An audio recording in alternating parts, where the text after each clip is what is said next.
Hello, A24 fans. My name is Eric Kiska. I'm welcoming you to a podcast where we are attempting to watch every single A24 film in chronological order of distribution. And we drink booze while we do it, so our reviews become spicier, more philosophical, or maybe less coherent as we go on. My beverage of choice tonight is Sea Glass Pinot Noir from the Central Coast. Up next, we have my lovely wife, Kelly. Hey, it's the lovely wife, Kelly. And tonight I am just drinking water because I'm feeling sleepy and I don't need any help feeling sleepier. After me comes... Good evening, world. This is Kevin K. Konkonachek, and much like Miss Kelly, I am also drinking water. So I'm sorry, Eric, your eloquent introduction about how booze is going to make this more spicy just is going to lay flat tonight, because ice water is, Put some what's key. pepper in it or something. Cayenne in my ice water. And up next we have...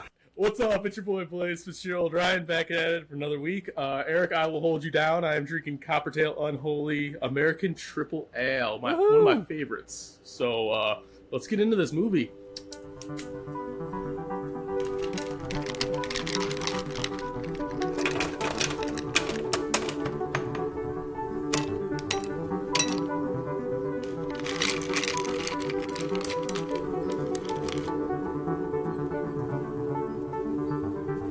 A24 on the rocks.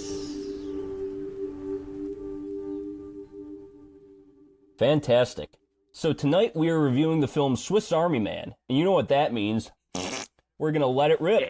Because societal norms are bullshit and farting should be okay to do in public, I'm going to go through a brief history of farting. So if you're unfamiliar with farting, the Oxford Dictionary describes it as an emission of gas from the anus. Flatulence derives from the Latin word flatus, which means the act of blowing. The earliest written record of farting dates back to 1900 BC Mesopotamia, where an old joke was written. Something which has never occurred since time immemorial. A young woman did not fart in her husband's lap. Dante's Inferno mentions a demon who uses his ass as a trumpet. In the Canterbury Tales, Chaucer describes Nicholas as letting fly a fart as loud as it had been a thunderclap. Benjamin Franklin, one of America's founding fathers, published an essay titled Fart Proudly, in which he suggested that research be undertaken into methods to improve the odor of human flatulence. Franklin recommended this on behalf of well-bred people who refrained from breaking wind, fearful of giving olfactory offense. He also observed that, were it not for the odiously offensive smell accompanying such escapes, polite people would probably be under no more restraint in discharging such wind in company than they are in spitting or blowing their noses. And then also we have in the late 19th and early 20th century, farting became a profession. There was a famous farter named La Petomane, or the Fartomaniac, and this man would apparently insert a rubber tube into his anus and play the French national anthem. He would also blow out candles from several yards away for patrons that included Edward, Prince of Wales, and Sigmund Freud. So Kelly, now that I've described a brief history of farting to you and how it has been an important part of human history and the human experience, what do you think of farting? I think I'm on this podcast to talk about movies. But farting's a large part of Swiss Army Man, so... Well, I'll go ahead and tell you right now, not very partial to fart humor. Well, it's not fart humor, it's the history of farting and how it's been a large part of the human experience. Kevin, what do you think? I think you... Or Kelly, keep going. Yes, please. I need her to finish this No. statement. I'm happy to pass this one along. I think Eric so eloquently laid out for us and the listeners why farting is such a mystiqued piece of human history. And I'm just going to support it and say that I'm with Eric. We need to have more public flatulence in the 21st century. So bring it on. Public farting. Let's go. Please? Yeah. Yeah. What do you think about farting in the courtroom? Oh, I love it. I'd like to add another pop culture. Monty Python's Holy Grail, like fart in your general direction, is one of the funniest lines in that movie. This movie really gets into it about how farting is a faux pas, and like it's society that makes farting bad because everyone does it. The first couple months with my girlfriend, I don't think I farted once in front of her, and then I let that first silent but deadly go, and it's been bliss ever since. So let's get farting back into the social conscience again, because I'm for it. It's great. Well, as we know, farting is a large part of this film, which is, of course, Swiss Army Man. And this film is about a man named Hank, played by Paul Dano, who is seemingly stranded near the Pacific Ocean and about to kill himself before he finds a dead body on the beach. And this dead body is played by Daniel Radcliffe. All this dead body is doing is farting, but not long after, a bag of cheese puffs floats in from the ocean, and Hank is given hope to try to find civilization once again. Soon thereafter, he realizes Manny is not just a dead body, but a Swiss Army man that Hank can use for survival to try to guide himself back to civilization. Kevin, I believe, are you the only one here that this is your first time seeing it? Yeah, I mean, Blaze too. It's also Blaze's first time. Definitely Okay. first time for me. So, I will ask Kevin, or I will ask both of you, but Kevin, you go first. Is this not one of the best title cards for a film that you've ever seen? Paul Dano riding a farting Daniel Radcliffe across the Pacific Ocean with his pants down. Yeah, 100%. It was a delicately done image, if that makes sense. So it's an absolutely ridiculous thought, especially when you direct or when you describe it like that.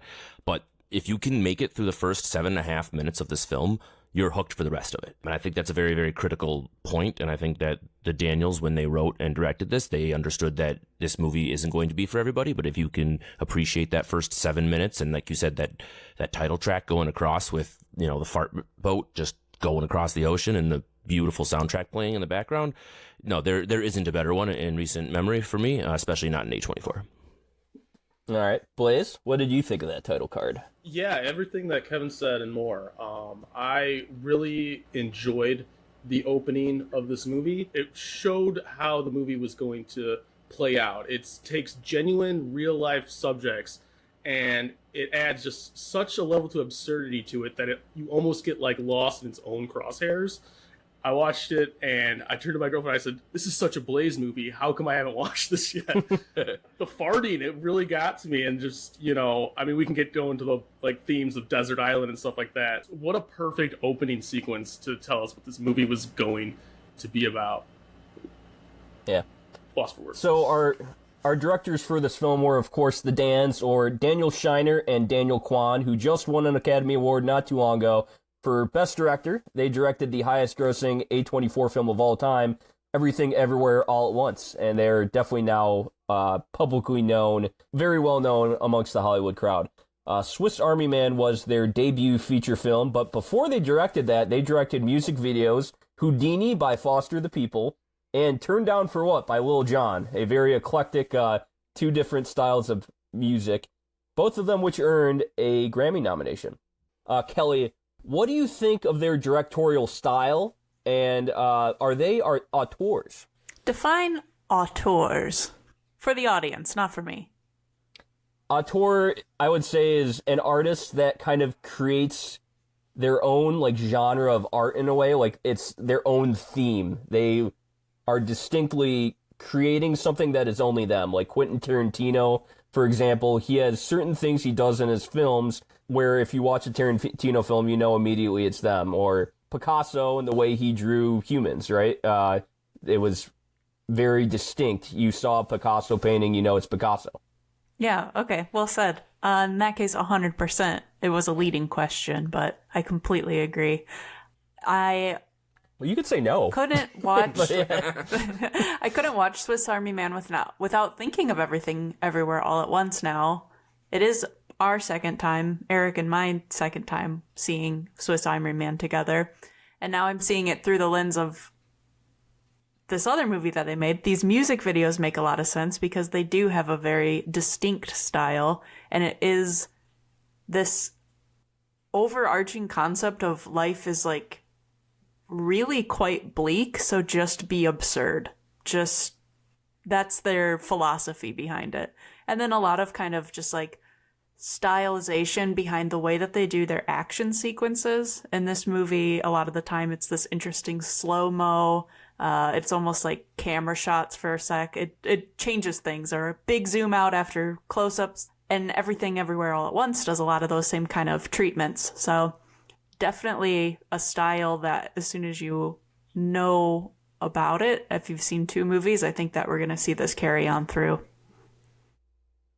Kevin, what do you think of their directorial style, and what do you think it is, too? Not to piggyback off Kelly's idea that it was a leading question, because I know that's not your intent at all, but I think that this movie created that so obviously that you couldn't answer any way to that question, because what they created is something truly unique, especially for me not being a huge cinephile and not having a whole lot of other references.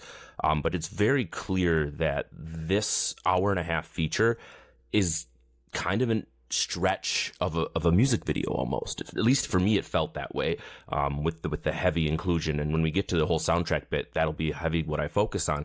But I think that they're taking the genre of that music video, stretching it into a feature-length film, and giving us more meat to hold on to and more idea and substance, where a music video, you just have that 3.5, 4 minutes of whatever is generated through the image and the song. This time, they really had an opportunity to move that forward into a different place. So, yes, they created their own genre in this, and I think that they're continuing to piggyback off this with great success, as we see with their most recent Oscar wins and hopefully the future for the Dans. Same question to you, Blaze, since I know you're such a big fan of Everything Everywhere All at Once also. I wanted to definitely ask you that. Yeah, I mean, their style is, like, just so characteristically them. It's not exactly visually what Everything Everywhere All at Once is, but you can definitely see where that movie got its soul from, because they both take very, very serious subjects that we all deal with.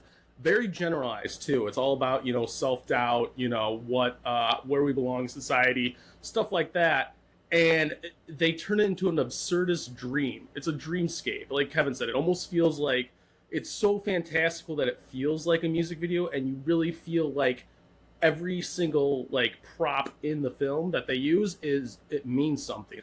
And again, the way they make serious subjects light, but also makes you reflect it in on yourself. It's such a unique style that I haven't seen replicated in very many other movies. So I think it's just amazing what they're doing, and I can't wait for their next piece.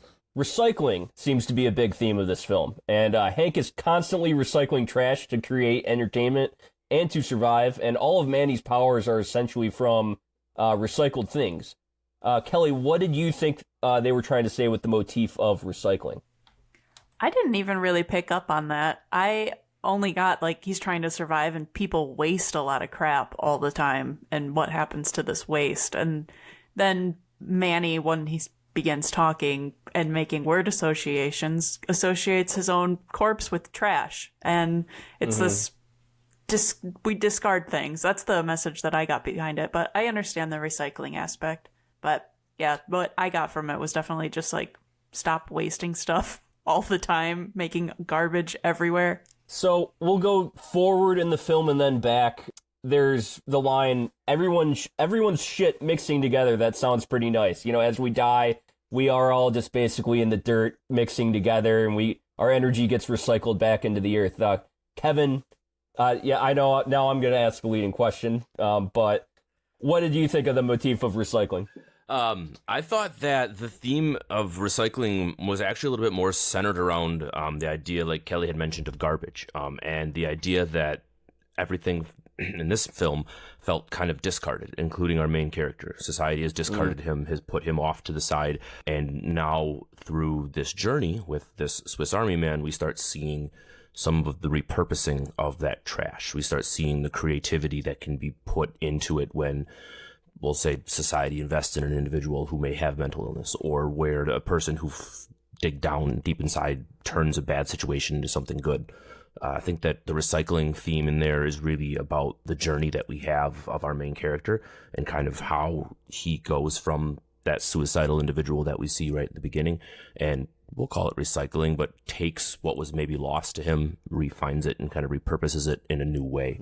I just rewatched the first scene again before we got on, and the first thing we see is those floating pieces of garbage and the boat that he's created with the notes that he says, "I don't want to die alone." And so we really get that theme right away from the very beginning. The first visuals that we get is just created boat, and then all of the other things that we see. So it's an overarching theme that goes throughout the whole thing, and I really appreciate it without it being dead on the nose. Mm-hmm. So, of course, Hank, he was our main character, and although Manny is a very important character, he's pretty much kind of an extension of Hank, as Manny only exists in this world through the guidance that Hank gives him. Throughout the full film, Hank is kind of describing to Manny what civilization is like. Just kind of more broadly, Blaze, what did you think of Hank as a character, and what did you think of Paul Dano's portrayal of him? Paul Dano did a phenomenal job of basically, the first 25 minutes, he was basically acting by himself with a fake Daniel Radcliffe. The character is very, very, very relatable to me on a lot of levels. I think we all feel at times that we're not good enough to be loved, that we're not good enough for our family, and, we repress things inside us. We feel like society would drag us through the dirt for it, and we'd rather just be on our own and deal with it ourselves. The way he conveys it and the way that Manny gives him life, I know there's you take it as, it was all in his head, that Manny is his it's his soul, it's the dead part of him that is finding purpose with his life, and he is lost in the wilderness of, society. The character of Hank finds himself in the journey. There's times where he shuts down again. It's just such a apropos vision of what isolation to yourself is, and the way that that they can sprinkle humor in with it was masterfully done. But yeah, he does a phenomenal job for basically having to carry the first 20 minutes of the movie by himself, and then gradually Daniel Radcliffe comes in, but he does a phenomenal job. Very, very underrated. Kevin, same question to you. What do you think of Hank as character, and what do you think of Paul Dano's portrayal of him? Absolutely. So I'm going to start with Paul Dano's portrayal of him. So doing a little bit of research on this, it kind of turned out that Paul Dano got involved with this project about 1.5 years before they even started filming it. He was reached out by the Daniels, and immediately upon reading the script, Paul Dano talks about being defensive and protective of the character that he hasn't even created yet, meaning that he had an immediate connection with the words on the page and could see himself riding a Daniel Radcliffe fart boat across the ocean. And if you can get across that absurdist part and then read into the meat of it, I don't think there could have been another person who could have done this role better. And of course, hindsight, looking at it from the perspective that he's already done it, but he really put all of himself into this role, and it was truly him and Daniel Radcliffe's baby, in the sense that the Daniels, this was their directorial debut, this was their writing debut, this was everything. If they didn't have two juggernaut guys with a ton of experience and a ton of acting chops going into this, I don't know if this film turns out exactly the same way. I think there's a ton of reliance on those guys' acting ability, especially Dano's, because of his he carries it, literally carries Daniel Radcliffe throughout this film and throughout the entire plot points. So from the actual performance, fantastic, brilliant, couldn't have been anybody else. And from the character standpoint, tragic, fragile, something that pulls at the heartstrings to a point where you cheer for him, but at the same time don't want to. And there are parts in the movie, especially when we get to the climax, we could talk about the realities of kind of those things. But he could play someone who's just trying to escape a real life situation, trying to survive, trying to not get eaten by a bear, trying to eat food, while still playing a character who's trying to convince a corpse that life is worth living. Do you understand what I'm trying to grab here? This is absurdist things that you can't prepare yourself for as an actor. You just have to do it, and you just have to be part of that method. And it just came out just so brilliantly. I could gush on it for hours, but just great performances in general. For sure. Sarah, she is played by Mary Elizabeth Winstead, or a lot of people know her as Ramona Flowers. And she almost serves as kind of a purpose for both Hank and Manny to keep on living, because she is Hank's phone background. And Manny does not really know how Hank got this picture, but we kind of eventually find out that he just took a picture of Sarah on a bus and saved it as his phone background. Kelly, is Hank a creepy guy, and do you really root for him throughout it like we are? Yeah, I was going to say, I like that he isn't just purely a character to feel sympathy for, which in the way that he's set up, in the way that we're introduced to him, and he alludes to it many times that he has had thoughts of suicide throughout his life. But then you see the picture on the bus that he took, and then Mary Elizabeth Winstead sees it herself as well, And she's like, I don't even know this guy. And he came to my house disheveled and has a photo of me as his background. Extremely creepy. And you can understand why he is that way, too. The whole story. The other big sympathy point I had was obviously his mother, and then the relationship with his father with the automated e-cards. Just like, that's so specific. That's such a specific story that like evokes such a strong response. But his cardinal sin is like one of the creepiest things I think you could do. So he's a character with just a lot of gray for me. I can't say that I feel as sympathetic to him, knowing that that's what he does. And things could be worse. And it's not his. I understand why he's like that, but I don't like him because of it. Gotcha. I think, Kevin, did you want to go next? And I was also going to expand, did Hank's backstory with his mom and dad kind of adequately give him a reason to root for, even though we know he can be a little creepy? So I'm only going to throw in on I really liked that they did not make him completely innocent in this circumstance. I think they did a very good job of the ending being like, nope, this dude was a couple of 1,000 yards away from a wife and kid and made the whole camp in the backyard and was potentially stalking this individual. And I don't think that they make an excuse for that. I mean, the guy gets let off in handcuffs at the end of our film. So I think that they do a good job of being like, no, this is still something that, you know, for better or for worse, whose fault is it, right? Society's or his own. It's still a point that the film makes.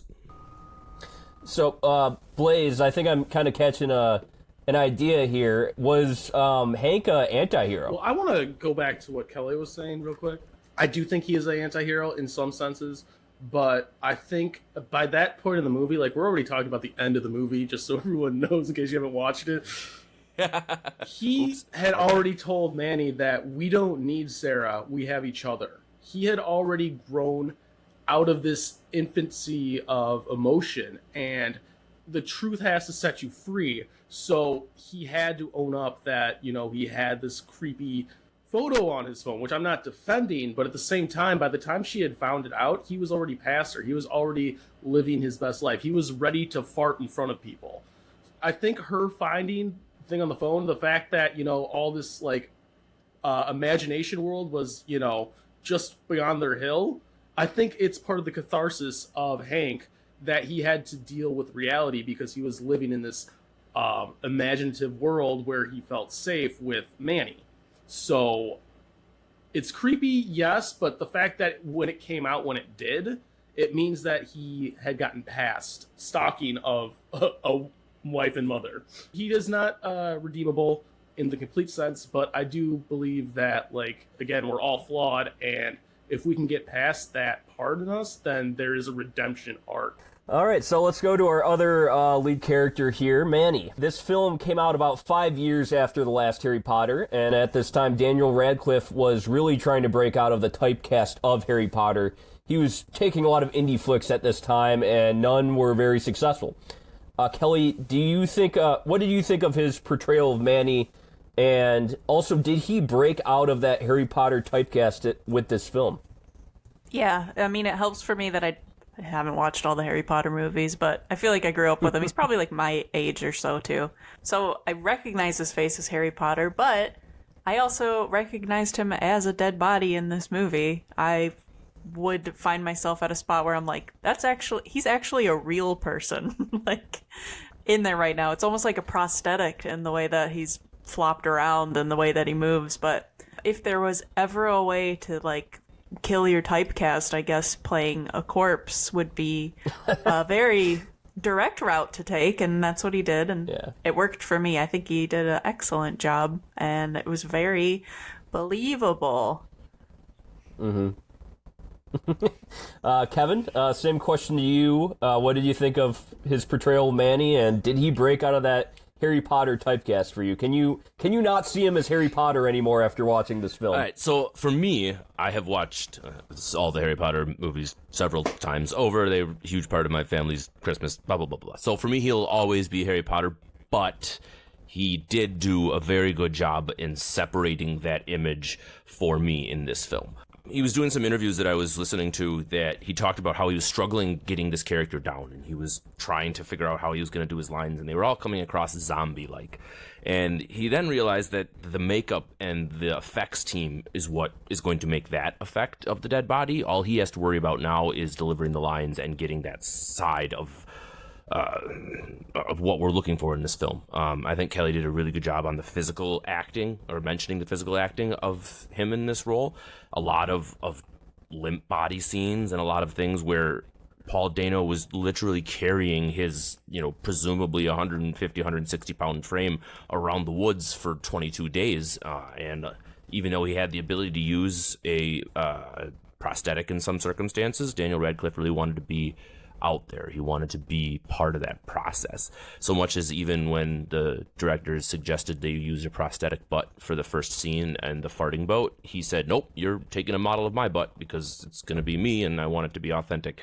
So it's, little things like that probably go a long way. And he just really established himself. Going into this, I knew of the farting corpse of Daniel Radcliffe in a movie. So now that I got to kind of put it all together, it kind of was really fun for me. And it did a really good job of, like you said, distancing him away from that Harry Potter life. For sure. Blaze, do you want to add anything to that? Or just that he'll always be Harry Potter to me. It's nothing against him or his acting. He's grown into a fine actor. He's just part of the cultural zeitgeist. That's a tough thing to break, but he did a good job. And for sure, you guys already said enough about how wonderful he did. So, well, all right, I'm going to come back to you for this question. I feel like cinematography. This is a very important part of the film. This film definitely falls into magical realism, and it requires quite creative camera work to create this bright and creative world for Hank and Manny to live in, And Larkin Seipel was the cinematographer. What did you think of his job in cinematography, creating this bright and colorful world? I mean, I think you said it right there. The color palette was, awe-inspiring. I think the fact that they did it in the... shot it mostly in the Pacific Northwest, with the big green pine trees. The way that it, like you said, it almost went into, a magical fantasy world, even though that took place on Earth. And then... Kelly had already mentioned, through the editing of, the super slow-mo actions parts, the way that they shot the angles of, the bus, the whole make-believe aspect of it, where they were creating a world for Sarah and Manny, fake Sarah and Manny. They did such a good job at the angles and the zoom-outs and the zoom-ins that you knew he was in a stick bus. You knew he was in, a stick luau. But at the same time, it felt so real and so authentic, and I think it really came through in the camera work. I know Kevin said, without the phenomenal acting job of Paul Dano, that this movie probably wouldn't have been the same. If this movie wasn't shot the way it was, I would probably have a completely different view, because that's how good I think the movie was shot. It was amazing. Yeah, hell yeah. And Kelly, same question to you. Yeah, I was gonna say, what do you think of the cinematography? Yeah. The blues were bluer, the greens were greener, and everything was nice and soft looking. That's how I felt watching this. And I like that bus scene that Blaze just talked on, really stood out to me, because then you get all this sunshine flowing in, and it's super yellow, and it's this whole different kind of feel. And the other scene that really stood out to me is when they could finally make popcorn after they unlock the gift of fire, and it syncs up with the music too, and it's that part I adored that part too. But yeah, beautiful cinematography. I would not change anything that they did, and it is just this dreamscape, and it shows the creativity of all these little props that they've made in the woods. They make it look so real with just revealing enough that you're how's Daniel Radcliffe dance? Oh, he hooked up a whole entire, I understand it. And then that's all you need to see. And then they move on. It's not you need to see the process of all this stuff is made. When he's telling him about how the world is and new props are popping up every 3 seconds, you don't need to know everything behind it. They just show you enough to make it whimsical. So really good job with cinematography for sure. For sure. Kevin, I'm going to couple these questions together so you can answer the last one and answer this. Okay. Music. Yes. The music to this film was done by Andy Hall and Robert McDowell from Manchester Orchestra. And the score to this film is much different than Manchester Orchestra and their music. It was almost folky. I'd almost categorize it as indie folk in several parts, but then other parts it's just straight up a cappella and it's very grand. And Daniel Radcliffe actually said that the music from this film was played on set. Robert composed music before the shoot started, which never ever happens in film. We could hear the music on set for certain scenes. And just like the cinematography, it is such a large part of creating this magically real world. So what did you think of the music coupled with the cinematography? Anytime that you can take a soundtrack for a film and separate it from the film and have me interested in listening to it completely by itself, then you have something beautiful. And I can see myself buying this original soundtrack, putting it on a record, and just having it play. The amount of detail that they put into this soundtrack and the fact that they wrote it before filming is very, very intricate, or not intricate, is very indicative of the way that these directors treat music in their film. I think we get a very clear idea that their history comes from music videos in the sense that they're incorporating the music into every single aspect from the very first second to the very end. They use it to make the characters' highs higher, lows, feel that much more depressing. They use the actual actors' untrained voices in these a cappella pieces that just all of a sudden you see, Paul Dano is about to, commit suicide in the first scene and he's singing and then running across the beach. Hey, it's mind-blowing. Kelly mentioned the popcorn scene, and that's the kickoff to that montage music that, man, I just think about that song and I get goosebumps. Like I would go run a mile around the block to that song. It's just one of those things, but it's also just as absurd as the rest of the film. I mean, the lyrics to that montage, now we killed a raccoon. We're using your body like it's a machine gun. Now we are shooting some fish. Our friendship is blossoming. Let's eat the stuff we killed. Now we started a fire. Like, these are the actual lyrics that are in these songs, but you would never know.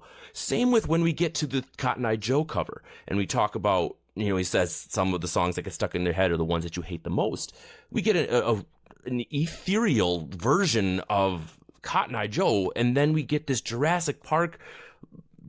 I don't even know how to describe that scene other than it was absolutely brilliant. I mean, he's getting a dead corpse to sing Jurassic Park, and then Daniel Radcliffe's like, what is that? And then we get that scene as if that quote, if you don't know Jurassic Park, you don't know shit. And I was just like, yep. So all in all, what I can say is that the music was brilliant. It was absolutely effective in this movie.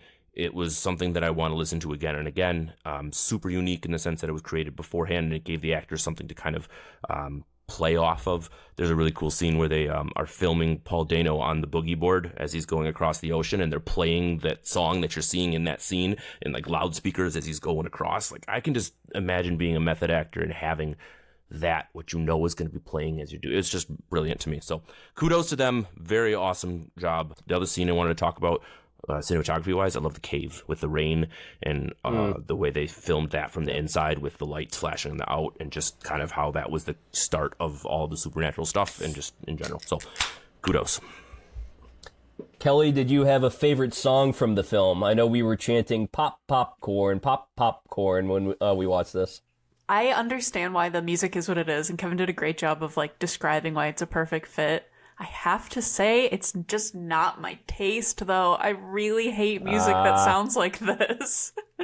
So I totally get why it's in there. I think that the biggest smile I did was the Jurassic Park overture. And when Daniel Radcliffe just starts sitting there going, bop, bop, bop, bop, bop, bop, bop, bop, and he's like, what are you doing? And he's like, I'm singing a song so you don't get self-conscious. And then it turns into a whole song, and you still hear that little voice carrying through the whole time. It's really cool. I'm not even knocking the choice. I understand why the music's so good. It's just not for me. So I would never get a soundtrack of this unless I wanted to be miserable. But I get it, and it's the right fit for this movie. So. All right, Blaze, did you like the music or no? As the deciding factor, I tend to lean with Kevin. I thought the music was as genuine as the movie, as the cinematography, as the dialogue, as everything else, and everything just felt like it was supposed to be there.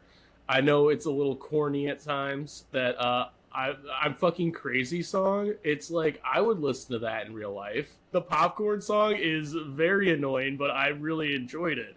I feel like the way that music is incorporated in this film, it really like it's not there as a filler. It's there to really get into Hank's psyche of like what he's feeling at the moment, and the way that the music, you know, juxtaposes to his feelings at the time. I think they do an excellent job at that. And I didn't know that they did it. They made the music for the movie. Like, you know, that's insane. That's a level of detail that, you know, we're going to talk about Everything Everywhere All at Once in a couple years at this point, but you know, you get the same vibes of like how much I thought the music in that movie meant to them. I go into this movie, I'm like, wow, so like this is where it all came from. This was the lab. This is where they cooked it up, and there's so many good nuggets, especially in music.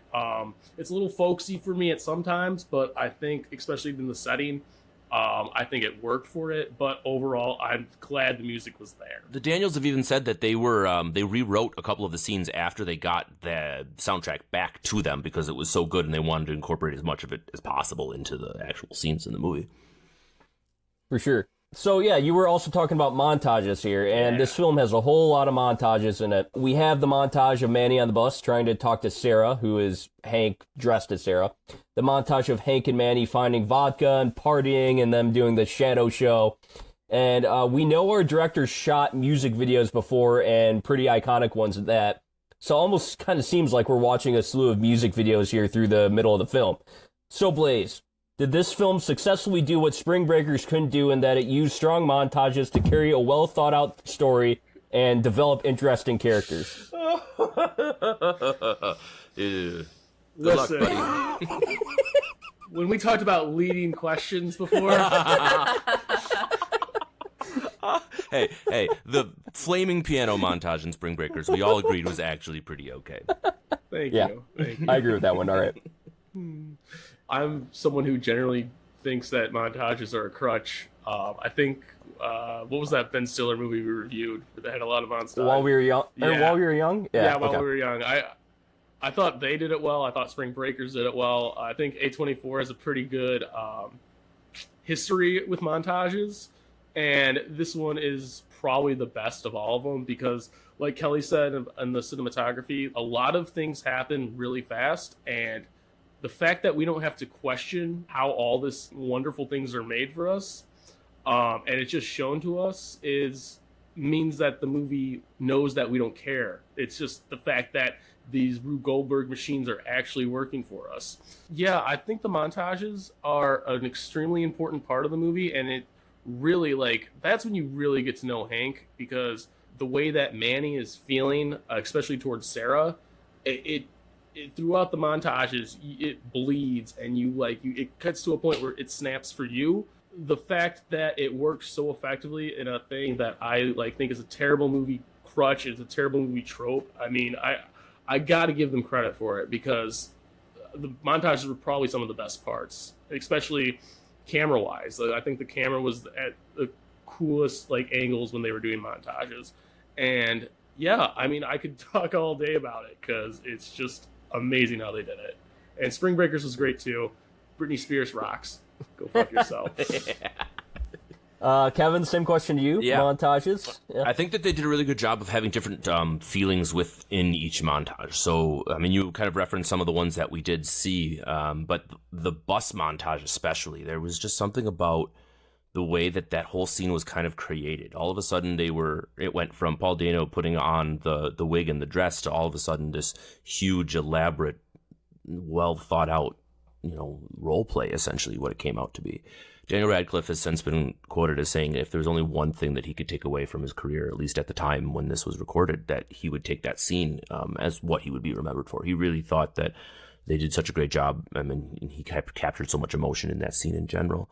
I think that I kind of beaten the whole, sounds like a soundtrack thing to death here, but when you have such powerful music to add your scenes to, you really want to take your strengths as a film director and put that in there. So there's absolutely no doubt that's the reason why, is because of all their experience. You look back at their most famous music videos, and that's the slow-mo montages and the the things that make them who they are as writers and directors. Without it, the film wouldn't be what it is, and it does a very good job of breaking up some of the dialogue-heavy areas. Even though you are having a corpse, obviously you need to make sure that there are some action happening, and how better way to do it, especially when you have absurd things like lighting farts on fire and hunting raccoons with rocks in your mouth, and the little things that go. You can't show that in the natural setting without it coming across as just ridiculous, but it comes across as a little less ridiculous in the montage. For sure.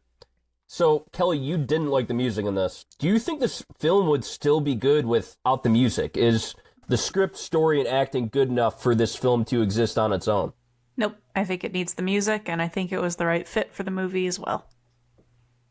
Okay. So, even in the montage scenes, you would not have replaced that music at all? Nope. It's just a taste thing. It just goes down to a personal taste thing, and I acknowledge it. Yeah. And I have to live with this. But I wouldn't change it. I get why they picked it, and it perfectly suits it. For sure. And I guess I'll go back to you for this, too. A lot of talk of masturbation in this film, of course, farting. It even goes as far as to tie masturbation to Hank's dead mom. So did the crudeness of this film lessen the emotional parts for you? Yeah, for sure. Especially the boner humor. I mean, we finally get past a lot of the farting, which was just like, for me, just super annoying and like childish. No offense to people who like it, it's totally fine. But when he puts a cork in it, I was just like, finally. And then not long after that, we moved to boner humor. And I'm like, I've never been a young man, so I don't know if this is ever going to make me laugh. And it just goes on and on and on. And yeah, it's a lot. Kevin? Okay, so the directors have gone on record in saying that they really hate fart humor as well in film. So what they did with this one was incredibly stylistic and artsy, right? So we get just the right amount of farts in the first 7 or whatever minutes.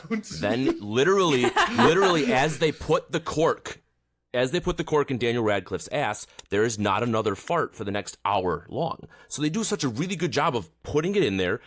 No breaks. You don't get another one, but the next time you hear it, it's like there's a release, right? That emotional sense. Like, fart is a huge allegory in this entire movie, and they did such a great job of using it for comedic relief in the right places, and even the final fart, we'll call it that. And, Blaze already said it, but like he has the courage to fart in public for the first time. So the potty humor, directors absolutely despised it, but they used it very, very effectively.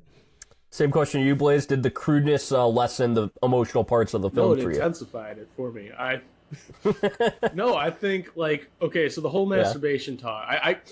I do want to go on record saying that the first time Manny got a boner watching, reading the Sports Illustrated swimsuit edition, that was a little creepy, and I hated how it moved because I don't know if you guys know anatomy. It's like radar, that was very jarring for me. But the masturbation aspect was a huge part of it because for me, he is very sexually repressed in the fact that he can't masturbate without thinking of his mom because of the whole story that you lose like X amount of minutes of life every time you masturbate.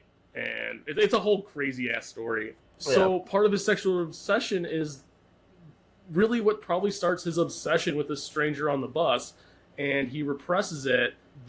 Again, I don't know what Manny is, but if he's like his if he's like his child version of him, he's like, well, why wouldn't you just want to be happy? Like, like if this thing makes people happy, then just do it. But he's so repressed by it. So it's a very important aspect of who Hank is as a character and why he acts the way that he acts, because he is so afraid of, himself and of how society treats him. And masturbation is taboo, at least in 2016. So it's a very important part of the whole bigger discussion. And if we don't get the crudeness, then we don't get down to the nitty-gritty of why Hank is who Hank is. So it was appropriate, even if it's a little gross sometimes, i.e. the compass boner. Yeah, I will say that the cock compass was a little weird, but for sure. All right, so moving towards the end, they get closer and closer to civilization unto the point where Hank realizes, hey, there's a car right outside there, like right here. His phone, he even gets like a signal battery, and this leads to them almost getting killed by a bear. So Manny is very frightened by the real world, and the brief glimpse he gets of it after him and Hank shoot up that tree while running from the bear. And he sees the city. He says, you can't fart in front of other people. Why go home? Sounds so sad, you can't do anything over there. And he then saves Hank from a bear trying to kill him, and he carries Hank to Sarah's backyard. He is then even more deterred when Sarah's daughter finds him scary, when Sarah's daughter sees them in their backyard and, like, is creeped out by them. So, Kelly, why do you think Manny's powers went away at this point, right as kind of civilization dejected them? Good question. Manny's just, like, in my opinion, just a figment of Hank's imagination. I really don't know. Like, I wish that I had more of an answer for this, but I'm just like, for me, this movie went on too long. When we paused it after an hour, I was like, we're still going? Okay, let's see how it wraps up. But I don't know. Like, it's so absurd and crazy that I just gave up any possibility to explain things at that point. So, all right, I'm going to take a stab at this. So I think that Look at that.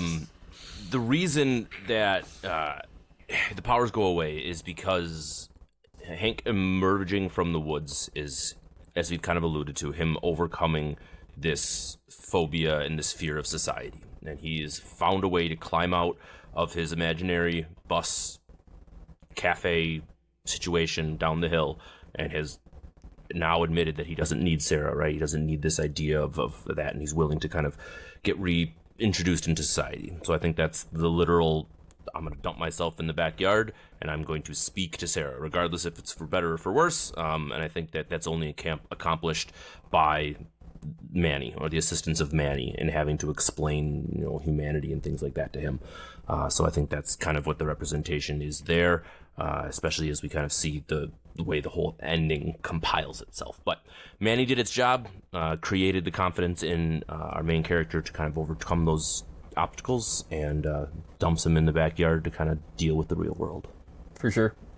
Blaze, same question to you. Why do you think Manny's powers went away, right as Sarah's daughter kind of got creeped out by them and dejected them, basically? In my interpretation of the film, Hank is Manny, Manny is Hank. I mean, Manny, he's the part of him that wants to grow personally.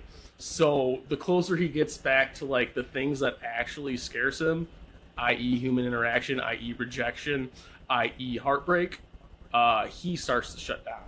So I think he loses it because he felt safer in his fake imaginary world, and the powers that he manifested for Manny no longer work because he essentially shuts down and freezes himself because he's afraid to be himself. So that part of him goes back inside of him. Gotcha. That's All right. very wordy answer. Yeah, no, I mostly What do you agree. think, Eric? Well, okay. I think that when they get to, Sarah's backyard, basically, like, this is them reaching the real world and them having to re-enter into societal norms. And those societal norms are the same things that have broken Hank, i.e. Manny, up into this point.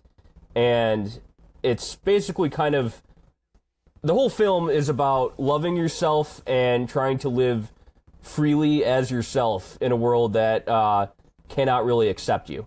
And especially with people with mental illness and people that that have trouble conforming to the real world. This whole film is like about them still finding a way to love themselves when the real world and the societal norms that are put on them break them down at every corner of the way.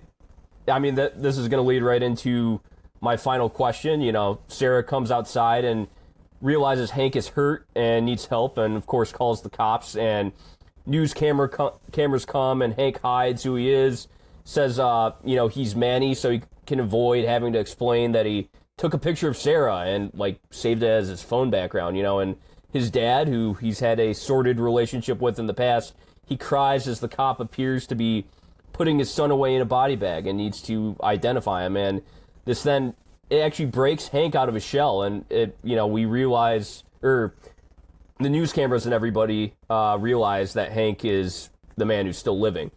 So, Kelly, you had a different kind of message from this film, I think, that you took. After that final scene right there, what did you think? What did you get from this film as a final message? Yeah, it is, I guess, self-acceptance at the end of the day. The world is still gonna judge, but you just gotta show them what a absurd little creepy freak you really are, and then they'll laugh. I guess that's what I got. I don't even mean to be like a hater, but I just don't feel like it is very deep. I think that it's pretty just like a loser in the woods. And like the story of him learning that the world kind of sucks. So how's he going to live in it? How's he going to get over it and actually exist in it? By farting and making boner jokes. Yeah, I mean, it could be just him kind of accepting himself as who he is, though. And yeah, it could be that. Whether that be farting, making boner jokes, that's just one part of his personality in the sum of it, True. Yeah. That's what I'll have to say to defend Hank. But I'm the world. Kevin, I'm the world who judges him pretty harshly. Yeah, I'll acknowledge it. I think the major overarching themes, as we've kind of all touched on, is it really is a story about what it means to be human, right? What it means to truly have to deal with all of the different things that come at you as a human, whether it's love, loss, death, rejection, embarrassment, you name anything about the human condition. I feel like this movie tries to touch on it in one sense or another. It's pretty much out there that there's a philosophical something to be taken from this, but they also don't want you to overthink it too much, because with the inclusion of our fart jokes and boner things, like, if it was too much about this emotional message, I don't think that directors would go out of their way to put those other aspects in there. I think that it's really one of those, everybody takes it differently. Kelly's going to take it differently than me. I'm taking it from Blaze, from Kelly. Every single person who watches this film has some sort of emotional baggage or something inside of them that kind of could influence it. Or they could take nothing away from it at all. I was talking to Eric about this earlier, and I'm going to get to it in my review, but this, for me, feels a little bit more of a personal A24 movie. Not that I'm a freaky, weird dude who likes to hide out in the woods and, do those weird things, but it's something about the idea of society and just rejection in general. I think that it does a good job of making some good points on it, and how one kind of can go through those troubles and still escape and not, do ultimate harm to themselves. So overall, great themes that we were able to take from it, but also just a good, we were able to see it from a good sense of a good movie. For sure. Same to you, Blaze. What final message from this film? What did you get from it? Man, that's a real tough question. I mean, I think it is be yourself.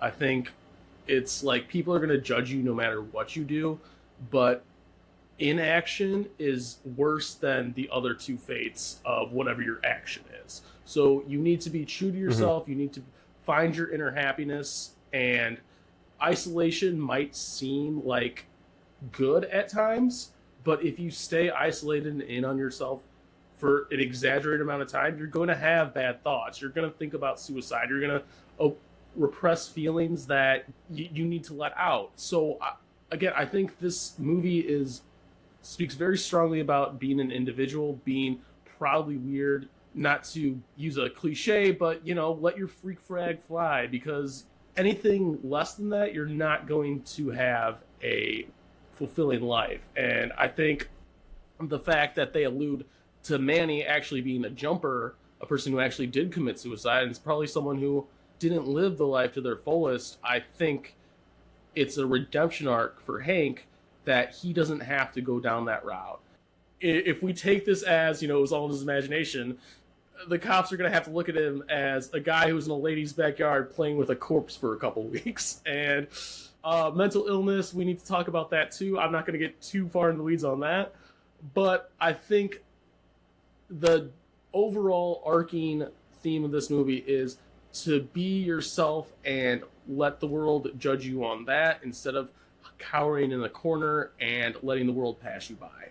So that fart at the end, I know Kelly didn't like any of the farts, but that fart at the end should at least ignited something in you that, you know what, he would not fart in front of a corpse an entire movie. And then at the end, he lets one deadly ripper go, and he was set free. So hopefully, thank God the movie ends ambiguously, but hopefully Hank ends up living the best to his true life because he learned a lot in a few weeks. For sure. So, Kelly, do you think Manny was real or all in Hank's head? All in Hank's head. I had said that earlier, but I think he's a dead body, and I think that's it. So do you think this ending has to be realistic? Do you think that civilization finding all the things they built out of recyclables and everything and farting jet ski ending, do you think it has to be realistic, or do you think that would have made it better? If it was more realistic, would it be a better ending? Yeah. I'm okay with the ending. Like, I think you just have to throw all caution to the wind with this movie. And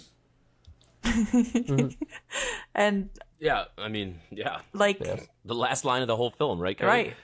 I don't know what the if fuck? they made it too serious at the end, then that would have changed a lot of things. I like that they keep it just as silly as they started it, and that's how they ride out the ending. For sure. I was just kind of asking that because, we don't have Cole here. So this whole idea that this guy took the whole film to get out of the woods, and then they went through the woods in 5 minutes at the end, and then we get a farting jet ski dead body. It's a little absurd. Cole which was goes probably- with the whole film, Excuse right? me, guys. You would at least need Yeah. 4 trees to make a bust that big. So for me, it just took me out of the movie. It's I think you need to talk a little slower and more Canadian, but yeah. He's going to talk about the propulsion of farts and how it wouldn't allow someone to jet ski across the Pacific it would Ocean. take 40,000 psi to move a 120-pound man. God. Could never drink the water out of a rotting corpse. I hope I don't even have to get into the reasons why. Yeah. And speaking of rotting, why doesn't that body tend to do that? Could go on and on. So, okay, what mystical. what do we think actually happened in this film? Do you think he was just in the backyard, behind the backyard of Sarah's house the whole time, and he was just imagining all this, Kevin? Yeah, I think that if we took the mental illness side of things, I mean, there's lots of documented incidences of people who suffer things from schizophrenia and some other very severe mental illnesses that can put them in delirium, psychosis, things that they just have no idea where they are, and they could be running around in circles. And if no one knows that they're missing, and it really does sound like his character, I mean, he has an automatic E-card with his dad, and we know his mom's missing, mom's dead. So it absolutely could fall in line with any number of instances across this country of adults disappearing due to mental illness and no one has any idea where they went or what happened to them. So absolutely very much a realistic possibility, especially coming out of the woods, in that state of condition. They were actually showing this film in concurrence with some mental health awareness things as well. So it's definitely a very prevalent theme in this film, and it could happen anywhere. Blaze, what do you think actually happened at the end here, or in general in I'm this going to film? take an Eric the Witch route on this, and I'm going to say it 100% happened. Because, again, when you take the fantastical moments of this movie, the fire starting with his fire ass and his jet ski ass and his water mouth, the fantastical elements are so hilariously fantastic. We talked about montages of him shooting shit out of his mouth and stuff. I just want it to be real. I think that would be great. And the way that the movie ends, where everyone sees him farting off into the sea, everyone who was so judgmental of Hank, his dad gives him a knowing smile, you were.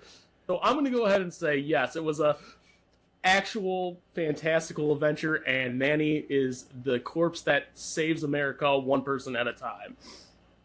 I'm going to agree with that, and I'm going to say, it's kind of like The Witch for me, too, where it doesn't really matter if it was one or the other, But another film I think I want to tie this to is The Lobster. The Lobster is all about societal norms, and The Lobster, obviously, completely different film, but I think in the end they sort of both had a similar message. And I definitely think lying was a big theme of this film, how we lie to ourselves and to others to seem better or more polite, and these mistaken assumptions of ourselves, lead to delusion and leaves everyone worse off in the end. So that's kind of what I took from it too. And yeah, there we have it. Woo!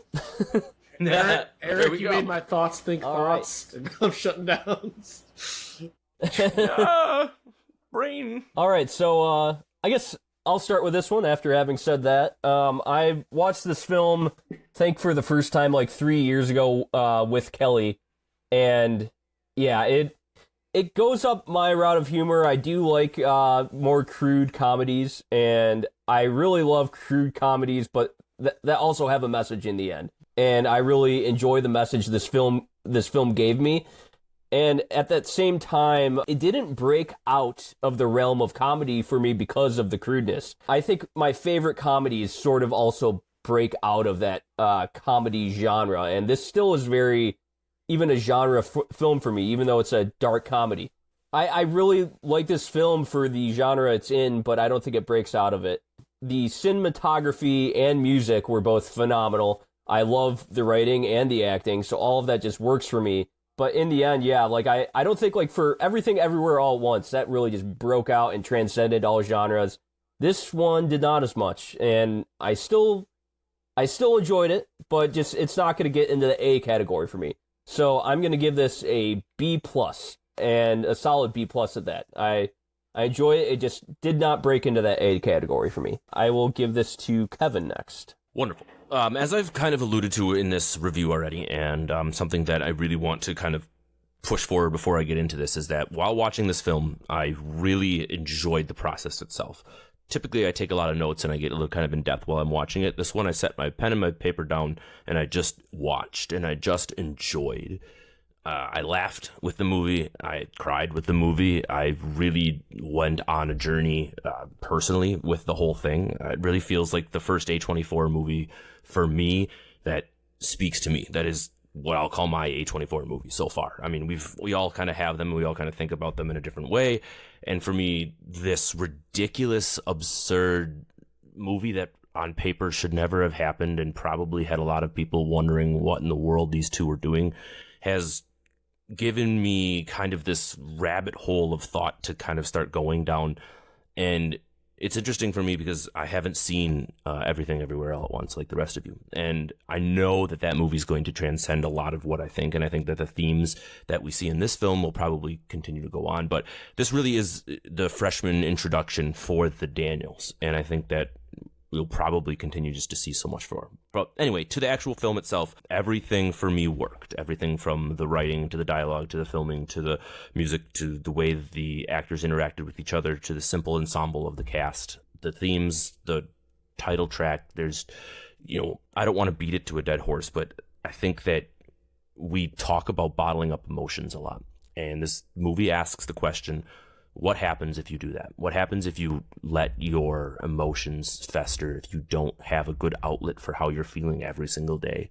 And I think we need to ask ourselves that. And I know this is a movie podcast, but it's a really big question. If you have those feelings and you have those emotions, how are you generating them? How are you getting them to the world? Because if you don't, the world's never going to know, and you're certainly going to suffer for it. At the end of the day, I love this movie. I want to watch it again. I want to watch it again right now. I want to tell everybody that they need to watch it, and if they never heard of it, especially those people that enjoy Everything Everywhere All at Once, let's go back and watch this one and see where it started. It was just phenomenal start to finish. I'm going to give it an A24. Woohoo! All right, Kelly, you next. For this movie, I wrote down on my little sticky note that it's all great pieces. It's just when it's all together, it just isn't the puzzle that I like. And by that, I mean, I think that every choice is just like the right one for this movie. But when it comes to my personal taste and what I took away from this movie, it's just not it for me. The messages, I know I kind of said it was simple, but just like rejection is bad, love yourself, share your experiences with people, get involved in life, don't let it pass you by, and don't take things too seriously. Those are like the things that I kind of wrote down. And for me, that's just not enough to chew on. And then on top of that, they put this really absurdist lens on it. And that also is just not the lens that I necessarily love. You need to do even more for me to like really like that. But like I said, all the pieces, I understand how it all fits together. I understand that it's a really good movie. And I wouldn't, Eric, you had asked me about the music earlier. I wouldn't change it. I wouldn't change the ending. There's nothing that I would change. I get it. And I'm glad that it exists. And it's a really silly thing. I was describing to one of my friends that we were going to watch this movie. She goes, "What's it about?" And I have to like hang my head down and go, Daniel Radcliffe's dead and he farts a lot. So the fact that we get to say that in this world, they are putting out into the world, the real world, what they put into this movie. So it's this whole phenomenon. But yes, so at the end of the day, it's just not enough for me. And Eric mentioned we watched this 3 years ago. The only thing I remembered about this movie was that title scene of Daniel Radcliffe jet ski. I had forgotten everything that happened in this movie because I hate to say the word forgettable because it is really beautiful. I hope my conflictions are being accurately described. I'm still going to put it above, I'm going to put it above a C though. I'm going to let it sit at a B minus 24, but it's really close to a C plus area, but solid B minus 24. It is every millennial's dream to ride Daniel Radcliffe like a jet ski across the Pacific Ocean with his pants down. Blaze, you next. So I just want to first of all say everything that Kevin said is 100% correct. I think America as a society, we don't talk about mental wellness enough. And if we have to disguise it in fart and boner jokes, then I'm all for it because I think this movie is bigger than, even it imagined it would be. I think that a lot of people, again, I'm talking about myself personally. There have been times where I felt all alone in my life. There are times where I felt like I wasn't good enough for this world. And there are times where in my life where I wanted to give up and go to my own desert island and maybe not go that far, as far as Hank wanted to go. But, there's a lot of times where you just never feel good enough for this world.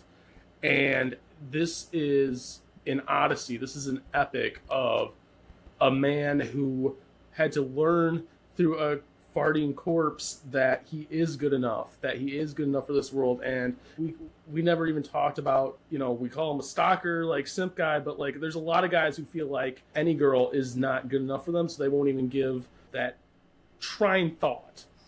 I think we learn a lot about ourselves with this movie because you have to learn to be yourself in order to live your best life. And this movie, as Eric said, cinematographically, musically, editing wise, everything just like melted so well. And I cannot give Paul Dano and Daniel Radcliffe enough praise for basically taking on a two-man show and living their best, like almost Wes Anderson-esque life in this fantastical way. I mean, again, in the opening title card, I looked over at my girlfriend and said, "This is a Blaze movie. How have I never seen this movie in my life before? This is exactly everything that I love. I love that you can take serious subjects, make comedy out of it, and I'm a heavy smoker. I didn't have one smoke break during this entire movie. This, for me, is an absolute A24. I think we don't talk about mental health enough in this society, and I think if this is a great door to open for some people, then this is a way to look at it because it shows you not to be afraid of yourself and your deficiencies. So I'm going to leave it at that. It's an A24. Go watch it. Go watch Everything Everywhere All at Once, Kevin. I think it has it's more familial ties, but yep. it has very, very same through lines. So please go watch this movie. Not A+, but A. I love the themes. All right. Well, that was Swiss Army Man, everybody. The Dans, they've done great the last few years, or I guess the last year, and congrats to them. and just making a great career after starting with just some short films and some music videos. Hell yeah. We are big fans of you. Up next, we are going to watch Equals. It's a 2016 science fiction romantic drama film, so very different from this one. And also rate us on your favorite podcatcher. And thank you for listening. That was Swiss Army Man. Bye-bye. Thanks, people. It is every millennial's dream to ride Daniel Radcliffe like a jet ski across the Pacific Ocean with his pants down. You know what? Let your freak flag fly, because people are going to judge you no matter what you do. I can't masturbate without thinking of his fire ass and his jet ski ass and his water mouth.